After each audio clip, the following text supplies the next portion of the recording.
is something that's actually not talked about enough with fasting, is that when you're in a fasting window, really start to understand your body and start to listen to your body. So I've had a lot, and what this kind of will tie into the don'ts. I've had a lot of people who have had eating disorders or they're orthorexic and they want to do too many of the healthy things till it starts to become a dangerous thing for them. What I like women in general, because I think this really plagues us deeply, is that I'd like you to listen to your mind as you go in that fasting window. What is it telling you? Where do you use food to soothe, and you're not using it to actually nourish? You're using it to soothe whatever your mind is. Maybe you're depressed, maybe you're frustrated, and so you need a dopamine hit, and food is your dopamine hit. So outside of the drinks, outside the fasted snack, there is an opportunity in the fasting window to get to know yourself that I do not feel you can get without when you're in the fed state. You have to have those thoughts come up. And then if you're listening, you'll know, like, is that thought serving me? Is that how I want my relationship to food to be? And so that would be the only other thing I would say in the fasting window. Please just really get to know yourself, because, for women, she's going to be your brain's going to be talking to you. Your body's going to tell you what it needs. And so let's start to turn within and honor that. So that would be the only thing. The don'ts. Okay, so here are some of the hard don'ts. And if I could shout this from the rooftop, I would.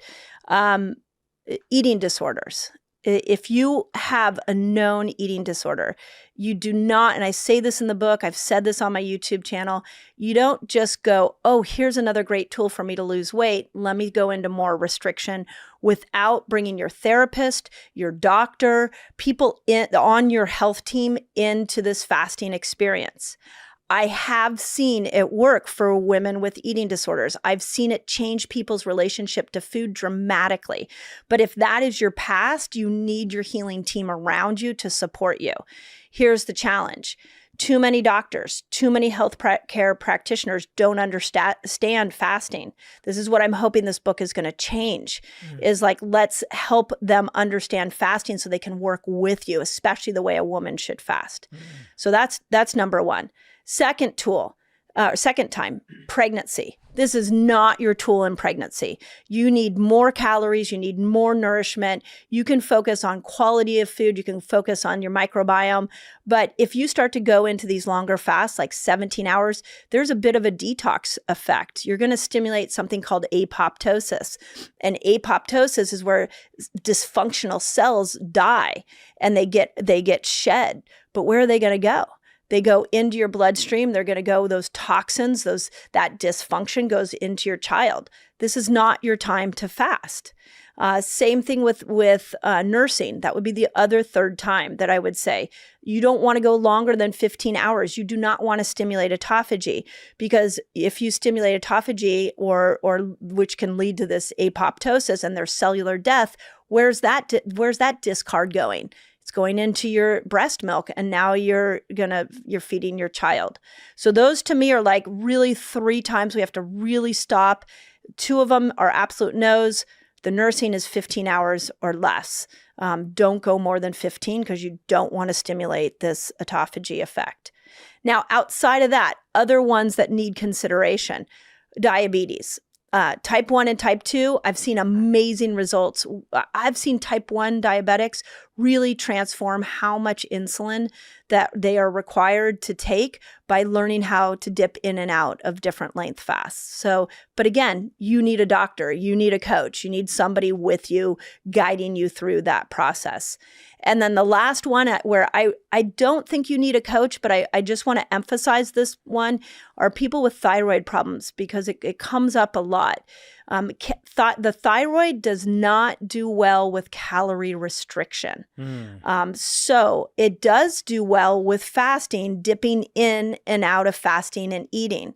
So what I've noticed with my women that I've coached through this process that have thyroid problems is once you open up that eating window, you have to eat.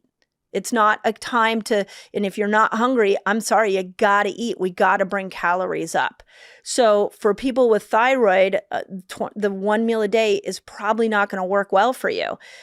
Maybe if you do it once a month, maybe if you dip into it as a healing moment, but then you've got to make sure in those eating windows you are eating enough. And when you say thyroid, you're talking about everything from Hashimoto's to like just basic hypothyroid. Yeah, both of those. Any thyroid issue. Any thyroid stuff. And again, I'm not saying don't fast because Sure. I'm saying, and this is my whole premise behind the style of fasting that I'm recommending, is it's like you're going to dip in and use a longer fast, and then you're going to come out and you're going to eat really good, nourishing food.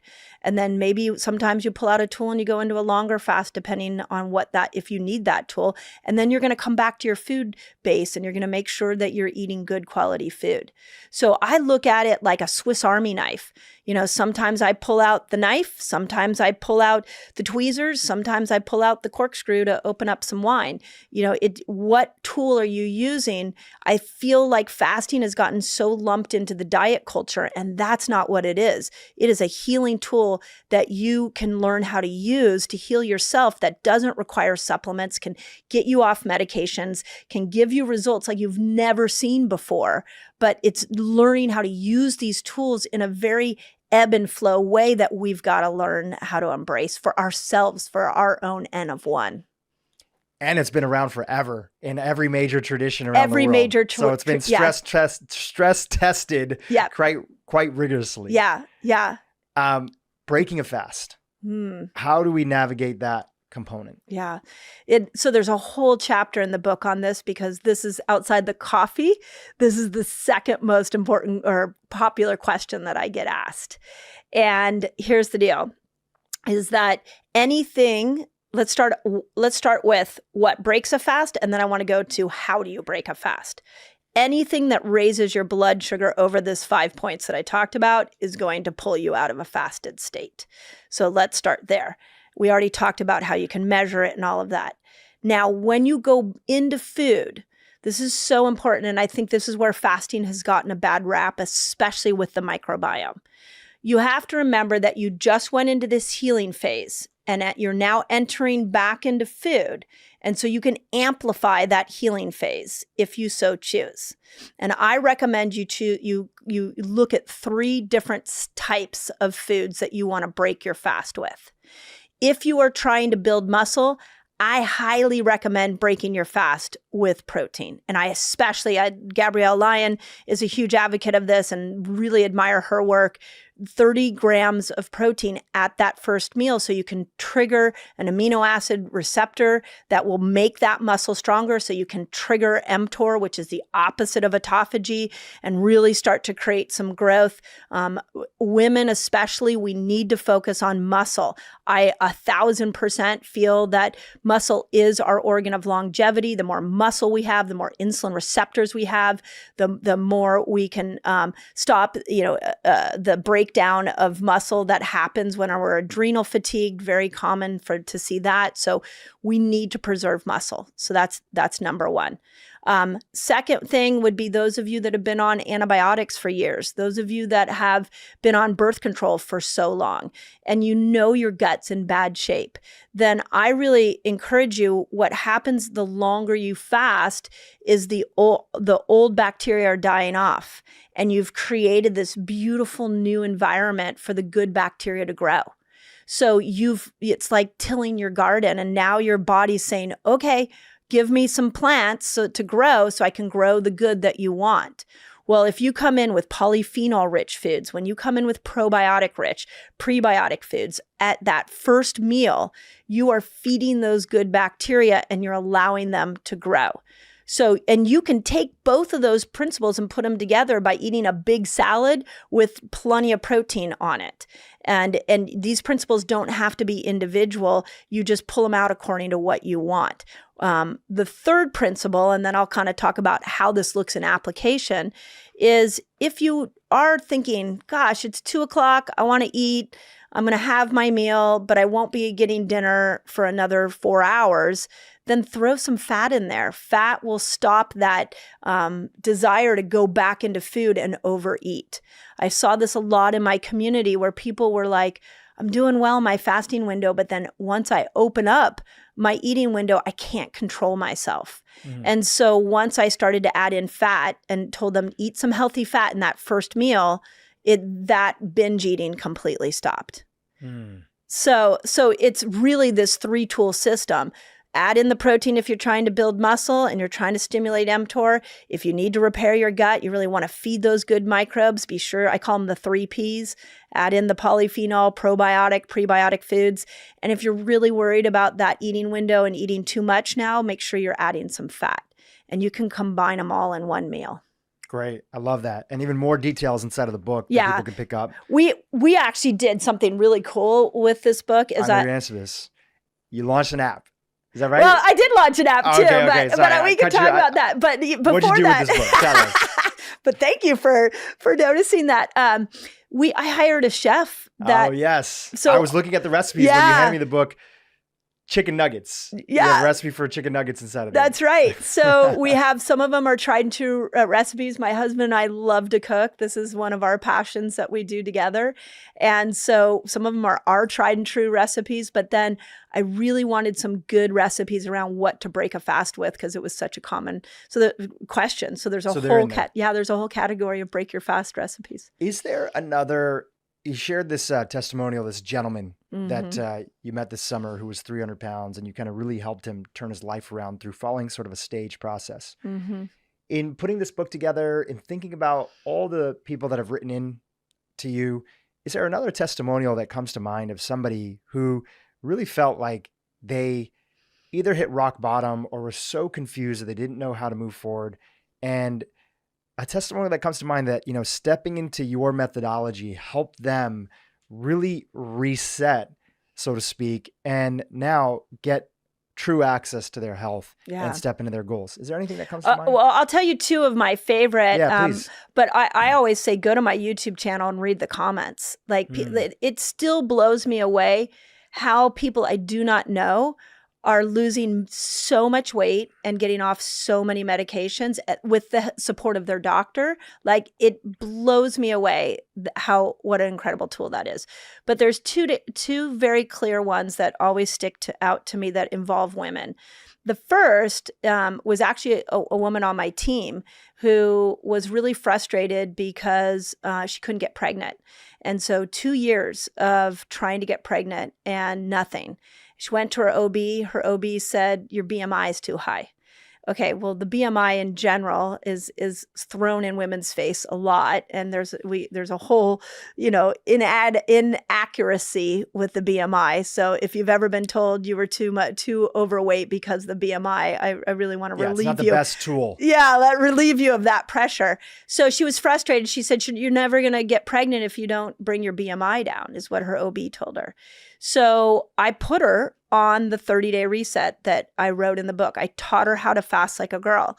And I said, give it 90 days, and then we'll look at where else in your hormones you might need some modifications. Within 30 days, she was pregnant. Wow. 2 years, and did fast like a girl, 30 days, was pregnant. Now, I then was like, well, that's cool. Let me test this. I've tested it on 5 women. It's not a big study. All 5 pregnant within 30 days. So now, it doesn't mean the whole world's going to get pregnant off of protocols like this. Everybody's reason for infertility is different, but that blew me away.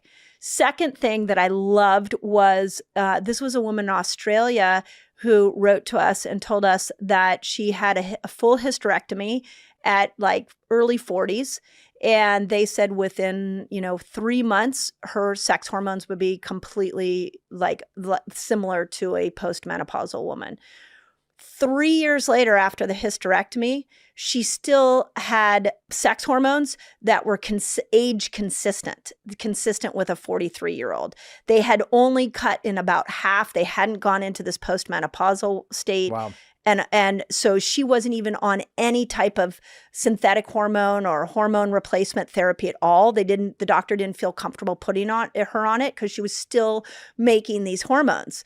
Well, that's because she was fasting like a girl, and she was using the principles to bring these hormones out in their glory, and the adrenals and other tissues were still making sex hormones. So 3 years after the hysterectomy, she still didn't require hormone replacement.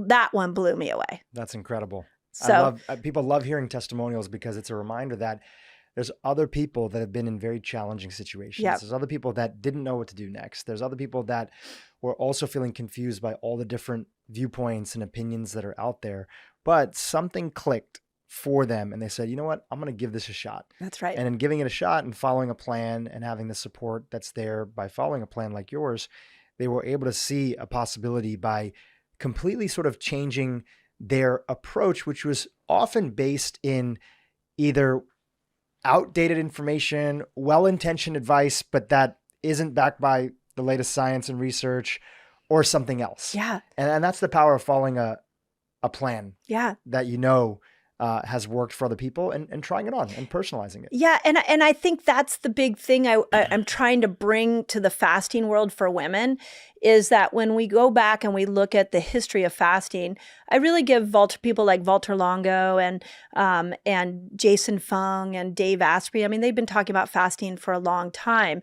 And as it started to gain momentum, we started to hear more and more about women shouldn't do it. Women shouldn't do it. I still run into women nowadays that are like, I'm not supposed to do it. I'm a woman. I even see it sometimes on our Facebook pages. So what I really wanted to bring is we have to understand as women, there's so much we have to do differently. And fasting is one of those things. And don't throw the baby out with the bathwater. Don't throw fasting out because one woman said it didn't work for her. One doctor said, don't do it. Learn how to do it in accordance with your hormones. Test it out, try it out, understand the little nuances that are required, and then judge it for yourself. And I think it's too common, especially for women, and I'm calling myself out in this, that we get in this sort of comparison model, like this diet worked for my friend, so now I'm going to go hop on that diet. And then it doesn't work and we start to shame ourselves or we feel guilty that didn't it work for me? It must be something wrong with me. What I am here to tell you from seeing millions of women of all different backgrounds is that fasting works for women. You just have to find your groove with it. And that's the tricky part. And that's what the whole book is about, is helping you navigate that. The book is out there, Fast Like a Girl, A Woman's Guide to Using the Healing Power of Fasting to Burn Fat, Boost Energy, and Balance Hormones. Mindy, we've mentioned the YouTube channel. We've mentioned you have the podcast as well. You have the Facebook group. But it all can be found on your website, and you're pretty active on social media as well. Do you want to send people to your social media? Yeah, you can go. I mean, each social has a little different thing. We have in the Resetter Collaborative on Facebook is a free fasting group. There's 60,000 people in there that are doing exactly what we've just been talking about. So you can join that. YouTube is like thousands. I think I have over 1,000 videos now. You can dive into what you need to know there. Instagram's actually where I am most of the time. I read the DMs. I am there looking at the comments. So we take all those videos and we put them into reels. So you guys can take this information and take it into small chunks.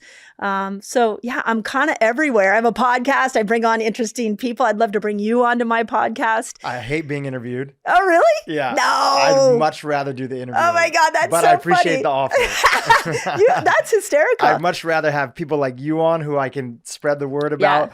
But I really don't like to be interviewed. Yeah. I love talking to people. I love to get to know the heart of people. I've seen a few of your interviews. Thank you. We've had some similar guests that have been on the show, and I love the angle that you take with them. I'm like, wow, that was a great question. I didn't think about asking that, or, from a woman's perspective, oh, this is really unique. That's why it's so great. We need a million more of you. We need a million more of all the health educators that are out there. Thank you. Because people need to hear it from somebody Different that angles. they resonate with. Yep. Right? Yeah. Because that person with your life experiences and your background and being the mother of 2 kids, you're going to have a different perspective that's going to resonate with someone. Yeah. And that's the click that they need to step into their change in That's their right. life. So, yeah. And what's interesting with women, the one piece that I've been really trying, my rally cry to all women is that it doesn't matter your age, we need to all come together because like the postmenopausal woman, there's so much wisdom in a 60-year-old woman. If you have a 60-year-old woman in your life, like sit down with her and listen to her talk. And then I've got so many 40-year-old women in my life right now that are really starting to feel the changes in their hormones. So, and they're discovering that their whole life led up to these hormonal changes. Leanne Rimes is one of them. I just put out her podcast. I interviewed her on my podcast, and I asked her, could we just go through your whole health history? Let's go through your toxic load. Let's go through what happened to your neurotransmitters, winning a Grammy at 14, like what happened to your dopamine. And it's beautiful when you hear her talk and you hear her whole journey. It's like you start to see where your journey matters, where you might have had some physical, emotional stress somewhere in your hormonal experience that is making the woman that you are today. So I just love talking and bringing out these conversations because we have so much to learn from each other. Well, you do it well. And I want to acknowledge you for doing it and committing your life's you. work to this process, especially focusing on women. For a long time, we're underrepresented. Yeah. And there wasn't enough conversation about, okay, great, let's stress test these ideas of what works, what doesn't. We went on one extreme. The original extreme was fasting is dangerous, right? There was a whole bunch of conversations around that, especially in like the early 2000s, like don't do fasting, it's dangerous. To then, hey, here's all the latest research on fasting.